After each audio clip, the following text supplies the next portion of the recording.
अऊज़ुबिल्लाहि मिनश्शैतानिर्रजीम बिस्मिल्लाहिर्रहमानिर्रहीम। प्यारे दोस्तों, आज हमारा जो मौजू है वो है असबात फ़क्र। असबात फ़क्र के बारे में आज हम जानेंगे कि इसके बारे में अल्लाह और अल्लाह के रसूल के क्या अहकामात हैं या क्या फ़रमान हैं। मालूम होना चाहिए कि खुदा की राह में दरवेशी का मुकाम बहुत बुलंद है और दरवेशों की बड़ी इज़्ज़त व तौक़ीर आती है। चनाचे अल्लाह ताला ने अरशाद फरमाया, खैरात उन दरवेशों के लिए है जो अल्लाह की राह में महसूर और बंद हों, ज़मीन में घूमने की इस्तात ना रखते हों। जाहिल और नावाकिफ़ लोग इनकी बेनियाजी के बायस उन्हें दौलतमंद समझते हैं। नीज़ अरशाद फरमाया कि इनके पहलू बिस्तरे इस्तराहत से दूर रहते हैं। वो अपने रब को पुकारते हैं उम्मीद और वहम के आलम में। इसी तरह रसूल अकरम सल्लल्लाहु अलैहि वसल्लम ने फरमाया, अल्लाहुम्मा अहयिनी मिस्कीनन व अमितनी मिस्कीनन वहशुरनी फ़ी ज़ुमरतिल मसाकीन। ए खुदा, मुझे मस्कीन की ज़िंदगी अता फरमा, मस्कीन की मौत दे और हशर के दिन मस्कीनों की जमात में उठा। नीज़ आपने ये भी फरमाया कि हशर के दिन अल्लाह ताला फरमाएंगे, क्या फरमाएंगे? मुझसे मेरे मोहब्बत करने वालों को करीब करो। बस फरिश्ते पूछेंगे, या अल्लाह पाक, तुझसे मोहब्बत करने वाले कौन हैं? बस अल्लाह का इरशाद होगा, फुकरा और मसाकीन। हजूर अकरम सल्लल्लाहु अलैहि वसल्लम के ज़माने में महाजर दरवेश थे जो हक ताला की अदाब ज़िंदगी और पैगम्बर सल्लल्लाहु अलैहि वसल्लम की सही पैरवी हासिल करने के लिए मस्जिद नबवी में बैठे रहते थे। ये लोग तमाम मशागल से किनारा कश थे, हर मबहसा से रूगर्दां थे और अपनी रोज़ी के लिए राज़क़े मुतलक को कफ़ील समझते थे और इसी पर तवक्कल करते थे। हजूर अकरम सल्लल्लाहु अलैहि वसल्लम इनसे मुसाहबत करते और इनके क़याम का इंतज़ाम फरमाते। अलगरस अल्लाह ताला ने फ़ुकरा को बहुत बुलंद मकाम अता फरमाया है और बहुत बड़े दर्जा से नवाजा है, क्योंकि ये लोग असबाब ज़ाहरी व बातनी से दस्तबरदार होकर बजाने दिल हकीकी मुसब्बिबुल असबाब की तरफ रुजू करते हैं। फ़ुकरा के लिए बायस फ़क्र होता है कि फ़क्र जाने पर ना वो आहो अजारी करते हैं और ना उसकी मौजूदगी पर खुश होते हैं। वो फ़क्र को सीने से लगाए रखते हैं और इसके मुकाबले में हर चीज़ को हकीर समझते हैं। मगर याद रहे, फ़क्र का एक ज़ाहरी तरीक़ है और इस तरीक़ का एहसास मुफलसी और बेचारगी है। दूसरा पहलू हकीकत का है जो अक़बालो अख्तियार पर मबनी है। जिसने ज़ाहरी तरीक़ पर इत्तफ़ा किया उसे कोई नफ़ा ना मिला और बाला आखिर उसने उससे मुँह फेर लिया, और जिसने हकीकत हासिल कर ली वो मौजूदात से रूगर्दां हुआ और तमाम मासवा की नफ़ी करता हुआ दीदार कुल्ली से सरफराज हुआ।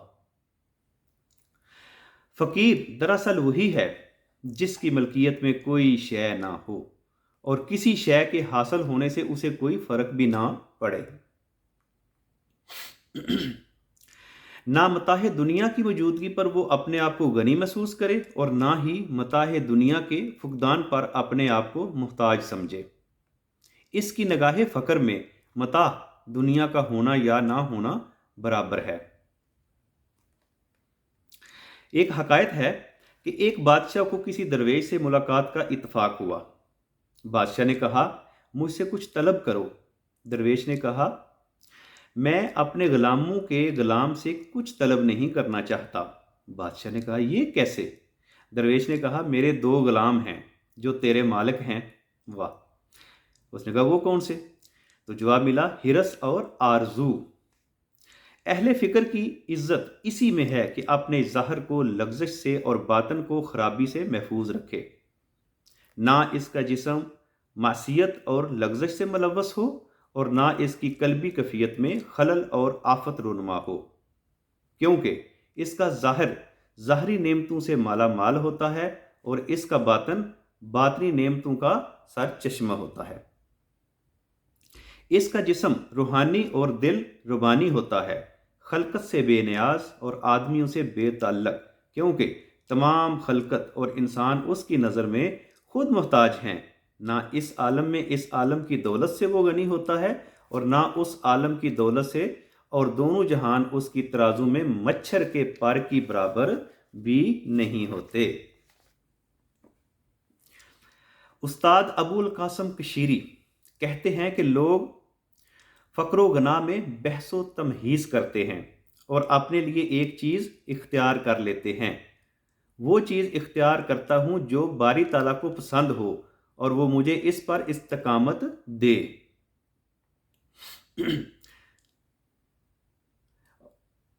اگر وہ مجھے صاحب دولت بنائے تو میرے قدم نہ ڈگمگائیں، اور اگر وہ مجھے فقیر رکھے تو میں ہرس اور ہوس میں مبتلا ہو کر اس کے راستے سے نہ ہٹ جاؤں۔ فقر اور توانگری دونوں ہی خدا کی نعمتیں ہیں۔ توانگری غفلت کے باعث آفت ہو جاتی ہے اور فقر لالچ اور ہرس کے باعث گو قولاً دونوں عمدہ چیزیں ہیں لیکن عملاً مختلف ہیں۔ فقر ماسوائے دل کے فارغ ہونے کا نام ہے اور غنا غیر کے ساتھ مشغولیت دل کا۔ اگر فراغت دل میسر ہو تو نہ فقر غنا سے بہتر ہے اور نہ غنا فقر سے۔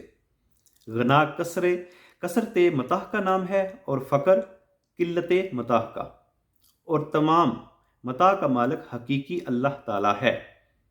جب طالب ملکیت کو ترک کر دے تو وہ شرک سے محفوظ ہو جاتا ہے اور وہ دونوں ناموں سے بے نیاز ہو جاتا ہے۔ فقر صحیح ہونے کی علامت یہ ہے کہ بندہ کمال ولایت، قیام شاہد اور فنائے صفت و بے خودی کے باوجود دوڑتا رہے، زوال فقر سے ڈرتا رہے، اور کمال فکریہ ہے کہ آدمی ایسے مقام پر پہنچ جائے کہ اسے انقطاع عن اللہ کا ڈر نہ رہے۔ فقیر کی شان یہ ہے کہ اس کا باطن دنیاوی اغراض سے محفوظ ہو، اس کا نفس آفت و شر سے بچا رہے اور فرض احکام اس پر جاری ہوں، جو کچھ اس کے قلب پر گزرے زبان اس کے اظہار سے مخمل نہ ہو، اور جو کچھ زبان پر ظاہر ہو اپنے قلب کو اس میں زیادہ مشغول نہ کرے۔ دعا ہے کہ اللہ تعالی ہمیں فقر نصیب فرمائے اور اس پر قائم رہنے کی ہمت دے، آمین ثم آمین۔ السلام علیکم ورحمۃ اللہ وبرکاتہ۔